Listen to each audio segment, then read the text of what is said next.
साल 1621 चीन के मिंग साम्राज्य के शासक जू यूजियो ने 5000 सैनिकों को पूरे मुल्क में एक खास मकसद से बिखेर दिया। सैनिक घूम घूम कर 13 से 16 साल की खूबसूरत लड़कियों को पकड़ कर लाने लगे। महल में उनकी कई लेयर्स में छटनी होने लगी, यहाँ तक कि धूप और छांव में स्किन की रंगत और सोकर उठने के बाद सांस की महक भी जांची जाती थी, जिसके बाद खरी लड़की को राजा के पास भेज दिया जाता था। नमस्कार, आप देख रहे हैं नजर टुडे। मैं हूं आपके साथ प्रज्ञा झा। वो उपपत्नी कहलाती थी जिनका काम राजा के लिए ढेरों संतानें पैदा करना होता था। माना जाता था कि सुंदर और तंदुरुस्त युवती का एक ही इस्तेमाल है, शासक के लिए संतानें पैदा करना। इन 9 महीनों के दौरान लड़कियों को महल में बंद रहना पड़ता था। खुली हवा में जाना बिल्कुल मना था कि यहाँ वहाँ डोलती शैतानी आत्माएं बच्चे को कब्जा न कर ले। नहाने बाल धोने की मनाही थी कि गर्भ में पलते संतान को कहीं बुरी नजर न लग जाए या ठंड न लग जाए। गर्भवती को आटे की लोई की तरह एक जगह बैठा दिया जाता था। तो होता ये था कि 9 महीने बीतते बीतते फुर्तीली शरीर वाली युवती पुराने आलू की ढेरी की तरह बेडोल और बेकार हो जाया करती थी। हालांकि राजा को मजबूत संतानें देने के लिए ये कोई बड़ी कीमत नहीं है, बदले में उसे महल में ही एक दासी का काम दे दिया जाता था। पर आज हम आपको ये कहानी क्यों सुना रहे हैं? इसलिए क्योंकि आज के माहौल में भी महिलाओं की हालत कुछ अच्छी नहीं है। औरतों का असल धर्म संतान पैदा करना है। इस बात को कभी प्यार से, कभी पुचकारते हुए, तो कभी आज्ञा बेताल बनकर इतनी बार बताया जाता है कि न्यूटन की लॉ की तरह ये बात सिद्ध हो जाती है। अब साइंस की किसी खोज पर भले लाख चर्चाएं हो जाए, औरतों के मां बनने या ना बनने पर बहसबाजी की गुंजाइश पूरी तरीके से खत्म है। स्त्री हो, बच्चे पैदा करोगी, फुल स्टॉप। मां बनोगी या घर बैठोगी, फुल स्टॉप। करीब 6 महीने पहले SBI ने इसी तरीके की बात कही थी। उसने अपनी गाइडलाइंस में गर्भवती महिलाओं को टेम्पररी अनफिट बता दिया था। अब अच्छे शागिर्द की तरह इंडियन बैंक ने भी इसी कतार में शामिल होना शुरू कर दिया। बैंक ने कहा कि नौकरी के लिए इंटरव्यू लेते समय ही देखा जाएगा कि महिलाएं प्रेग्नेंट तो नहीं है। अगर ऐसा है तो उन्हें वेटिंग लिस्ट में रख दिया जाएगा। डिलीवरी के 6 हफ्ते बाद पूरे मेडिकल टेस्ट के तसल्ली करने के बाद उसे काम पर रखा जाएगा। यानी अगर वो थकी हुई दिखी या आंखों के नीचे काले घेरे दिखे, बोलते हुए अटके या भूल जाए, तो बहुत मुमकिन है कि उसे अनफिट माना जा सकता है। ड्यूटी पर आने से मना कर दिया जा सकता है। बैंक की नज़र से देखे तो प्रेगनेंसी वो ज़रूरी बीमारी है जिसका मरीज बड़े नखरे करता है। उसे मूंग की दाल खानी तो है, लेकिन अचार के तड़के लगाकर। वो दवा तो गटकेगा, लेकिन शरबत के साथ।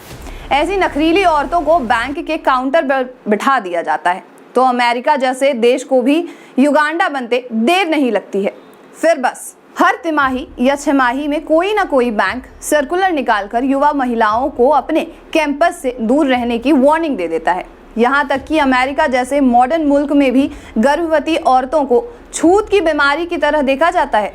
उसकी मौजूदगी बाकी सारी औरतों को भी अपनी चपेट में ले लेगी और वो भी काम धाम छोड़कर प्रेगनेंसी प्लान करने बैठ जाएंगी। कुछ साल पहले ओक्लाहोमा बोर्ड ऑफ एजुकेशन की कमेटी ने युवा महिलाओं पर इसी तरीके की बात की थी। वो स्टेट डिपार्टमेंट ऑफ एजुकेशन में भी भर्ती का समय था। इंटरव्यू में कई बेहद काबिल युवतियों को छोड़कर कमेटी ने कम काबिल लोगों को, खासकर मर्दों को लिया, क्योंकि वो प्रेग्नेंट नहीं हो सकते ना।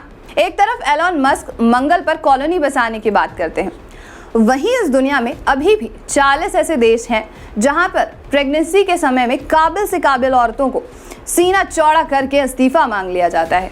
वो कोर्ट नहीं जा सकती ना, क्योंकि इसके लिए कोई कानून बना ही नहीं है या कोई कानूनी मान्यता मिली ही नहीं है।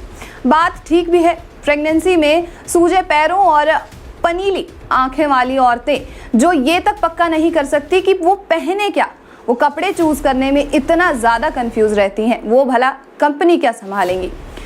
तो इस तरीके से प्रेग्नेंट होना अपने आप में एक किस्म का रिटायरमेंट बन जाता है। औरत सेहतमंद रहे, बच्चा संभालने की सुविधा रहे तो महीने 6 महीने बाद वो काम पर लौट सकती है, लेकिन पुराने रुतबे के साथ नहीं, हल्के काम के साथ। जैसे अगर वो कहीं की साइंटिस्ट है तो उसे लैब के झाड़ पोछ का काम मिलेगा, या फिर CEO थी तो किसी ओहदेदार मर्द की सेक्रेटरी बना दिया जाएगा।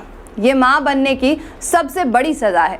अंग्रेजी में इसे मदरहुड पेनाल्टी कहा जाता है। देसी फिरंग ह्यूमन रिसोर्सेज कंपनियां लगातार इस पर रिसर्च कर रही हैं। Think tank institute for public policy research के मुताबिक युवा लड़कियों को देखते ही कंपनियां सतर्क हो जाती हैं। भर्ती से पहले अपने अंदाज में खंगाला जाता है कि वो मां बनने का इरादा रखती हैं क्या, और हाँ तो कब तक। अगर औरत नई शादीशुदा है तो कोशिश की जाती है कि उसे काम पर ना रखा जाए, या फिर अगर रखें भी तो कम जिम्मेदार पद पर, ताकि मां बनने पर छुट्टी मांगे तो कंपनी के शेयर जमीन पर ना दिखे। इंडियन बैंक ने भी यही किया। प्रथा निभाते हुए दफ्तर के आगे प्रेग्नेंट महिलाओं का प्रवेश निषेध का बोर्ड लगा दिया। आने वाले कुछ समय में मौसम अपनी जिल्द बदलेगा। रंगीन छतरियों के नीचे फुदक कर बच्चे बारिशों में भीगते हुए लौटेंगे, साइंस पढ़ेंगे, मैथ्स सीखेंगे। क्या ही बढ़िया हो अगर साथ साथ उन्हें बराबरी का सबक भी पढ़ाया जाए। अगर किशोर अवस्था तक आते आते वो ये समझ सके कि प्रेगनेंसी कोई बीमारी नहीं है, ना ही प्रेग्नेंट औरतें कोई जिम्मेदारी हैं, अगर वो ये मान सके कि एक औरत का माँ बनना एक मर्द को पिता भी बनाता है। बाकी आगे की ऐसी दिलचस्प कहानियों को सुनने के लिए देखते रहिए नज़र टुडे। नमस्कार।